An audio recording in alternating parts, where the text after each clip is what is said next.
السلام علیکم ورحمۃ اللہ وبرکاتہ۔ عزیز طلبہ کیسے ہیں؟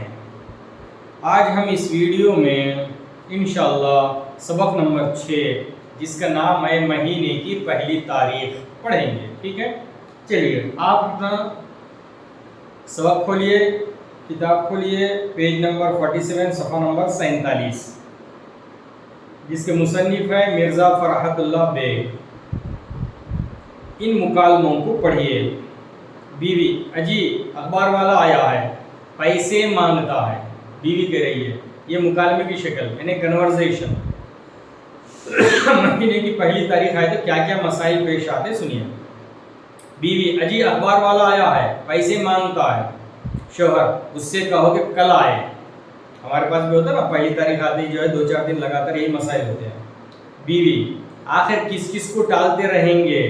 کل ہی کی بات ہے کہ دودھ والے کو بھی آپ نے اسی طرح ٹال دیا تھا۔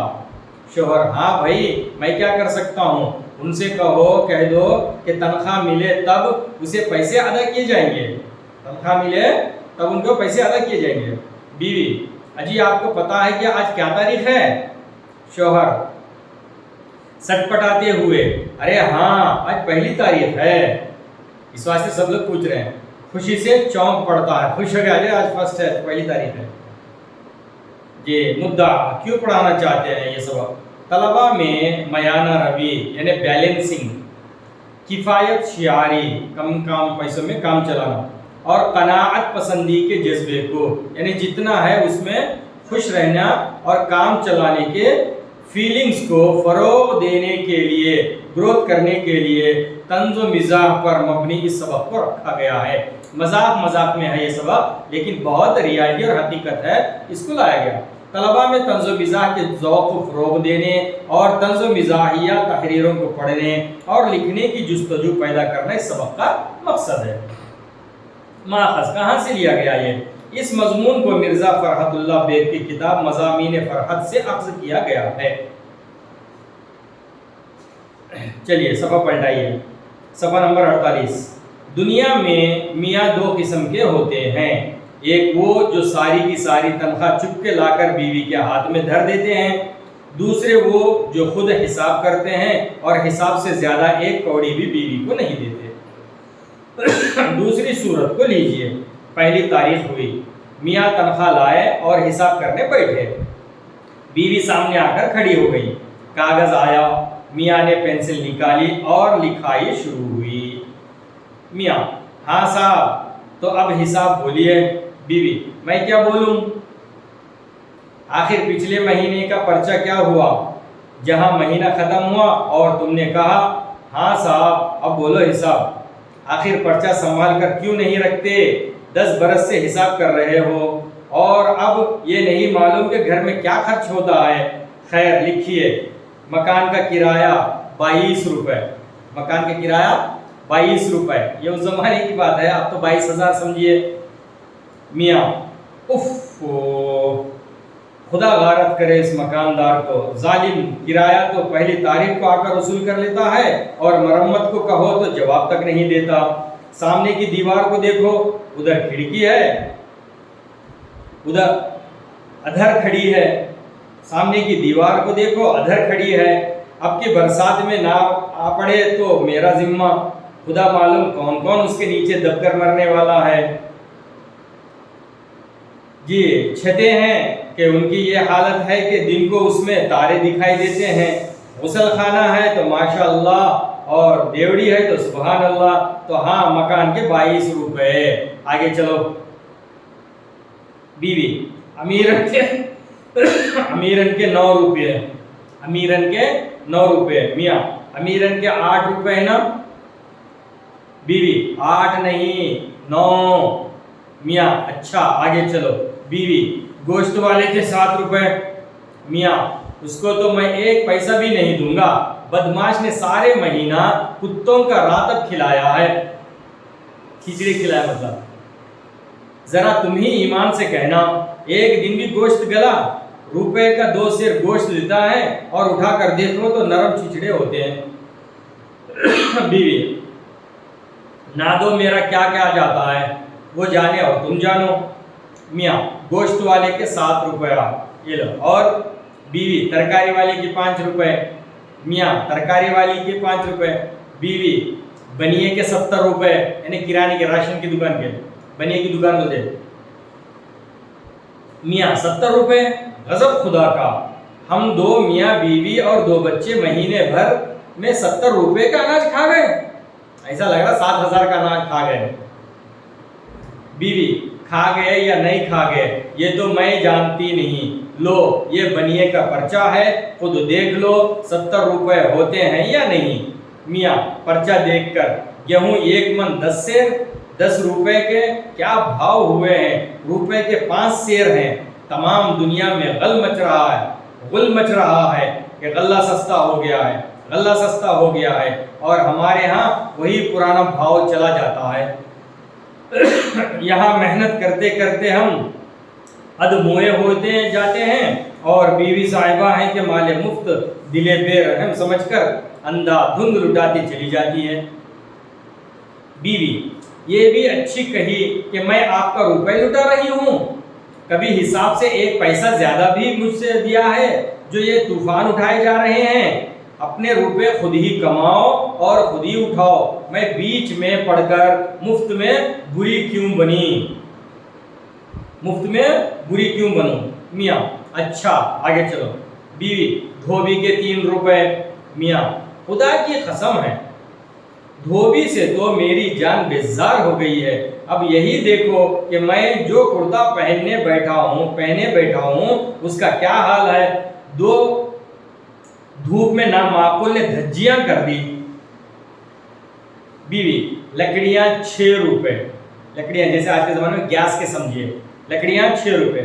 میاں کیا کہا، لکڑیاں 6 روپے کی، 1 مہینے میں اکٹھی 6 روپے کی لکڑیاں جلا ڈالی.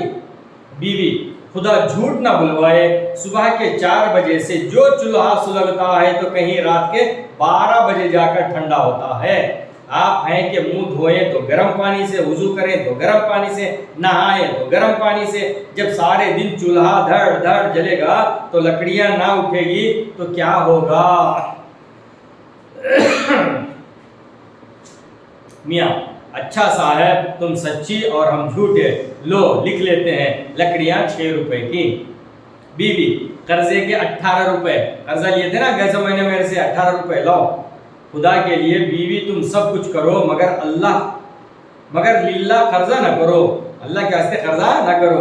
قرضے کے نام سے تو میرا دم نکلتا ہے. آخر میں بھی تو سنوں کہ یہ قرضہ ہوا کیا ہے. آخر تو میں بھی سنوں کہ یہ قرضہ ہوا کیا ہے کہ میں. بیوی تم بہت دن سے کہہ رہے تھے مجھے چکن کے کرتے بنا دو.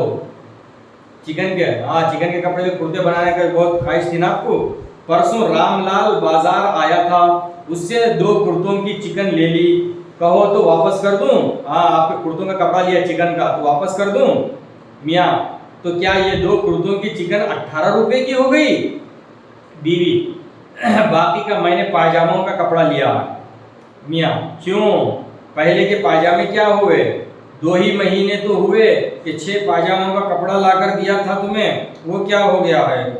جہاں کوئی چیز دیکھی اور لٹ گئی، ضرورت ہو یا نہ ہو تم کو خرید لینا ضروری ہے. بیوی تو میں نے کب کہا کہ خدا کے لیے یہ گھرداری میرے سپرد کرو. غضب خدا کا کہ گھر کے خرچ تو خود بڑھائیں اور بیوی پر آنکھیں نکالیں. جاؤ میں تمہارا 2 روپیہ نہیں لیتی، تم جانو اور تمہارا گھر جانے. آپ ہی خرچ کرو سب کر لو، میں یہ جھنجٹ میں نہیں پڑتی. میاں ناراض کیوں ہوتی ہو، تمہیں یقین دلاتا ہوں کہ اگر ہم لوگ جتنی چادر دیکھو اتنا پاؤں پھیلاؤ پر عمل کریں تو تنخواہ میں پوری پڑنی کیسی انشاءاللہ کچھ بچت ہی ہو. جتنی چادر بڑے لوگ بولتے ہیں نا اتنا پیر پھیلاؤ. اگر اس پر ہم عمل کر لیں تو ہم کو کم نہیں پڑے گا، قرضہ لینے کی ضرورت نہیں رہے گی، زندگی نارمل گزرے گی. اس پر ہم عمل کر لیں گے. یہ بولنا ٹھیک ہے. یہ میاں بیوی کے درمیان میں 1 تاریخ کو ہونے والے ہر گھر میں ہوتا ہی ہے. یہ سبق ہے. اس کے مصنف دیکھیے مرزا فرحت اللہ بیگ 1884 میں دہلی میں پیدا ہوئے، ابتدائی تعلیم مکتب میں ہوئی، بعد میں سینٹ اسٹیفنز کالج دہلی سے 1905 میں بی اے پاس کیا۔ 1907 میں حیدرآباد گئے اور مختلف ملازمتوں پر مامور رہے۔ وہ مولوی ڈپٹی نذیر احمد کے شاگرد رہے۔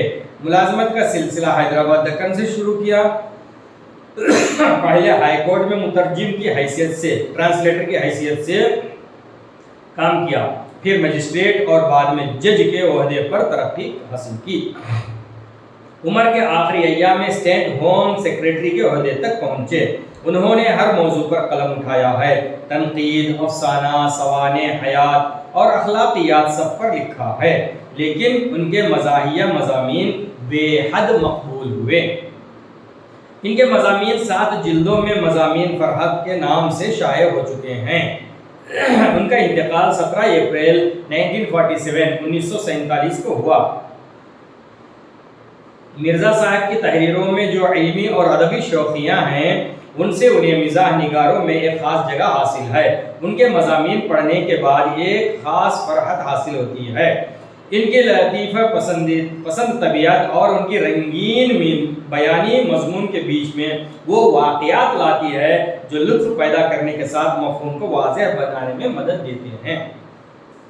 ان کی تحریروں میں دلی کی زبان اور محاورات کا لطف آتا ہے۔ اسلوب میں روانی، الفاظ خوبصورت اور مضمون خیال کا گہرا تال میل ہونا ان کی تحریر کی خصوصیات ہیں۔